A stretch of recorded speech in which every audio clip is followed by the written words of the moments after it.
In this video, you'll learn how to turn on and off the Find My Device feature on your Google Pixel phone.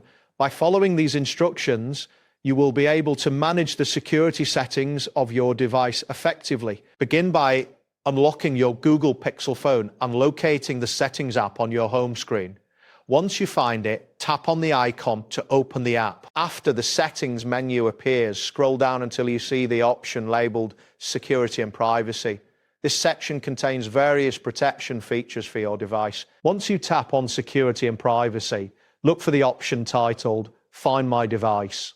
This feature is crucial as it allows you to locate, lock or erase your device remotely in case it is lost or stolen. Before proceeding, confirm that your Google account is signed in and that location services are enabled, as both are necessary for proper tracking. Next, tap on Find My Device to access its specific settings page.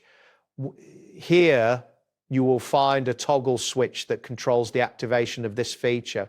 Take a moment to read any information provided on this screen to fully understand how Find My Device operates. It is important to note that this feature requires an active internet connection to function correctly, enhancing your device's security. To turn the Find My Device feature on or off, simply use the toggle switch available on this page. When the feature is enabled, your device can be tracked through your Google account. Conversely, disabling it will prevent tracking and remote actions from being executed. After making your selection, ensure you confirm the change and then exit the settings menu. For your security, it is generally advisable to keep this feature activated, although you can adjust it as needed at any time. That wraps up today's guide. Thanks for watching and catch you in the next tutorial.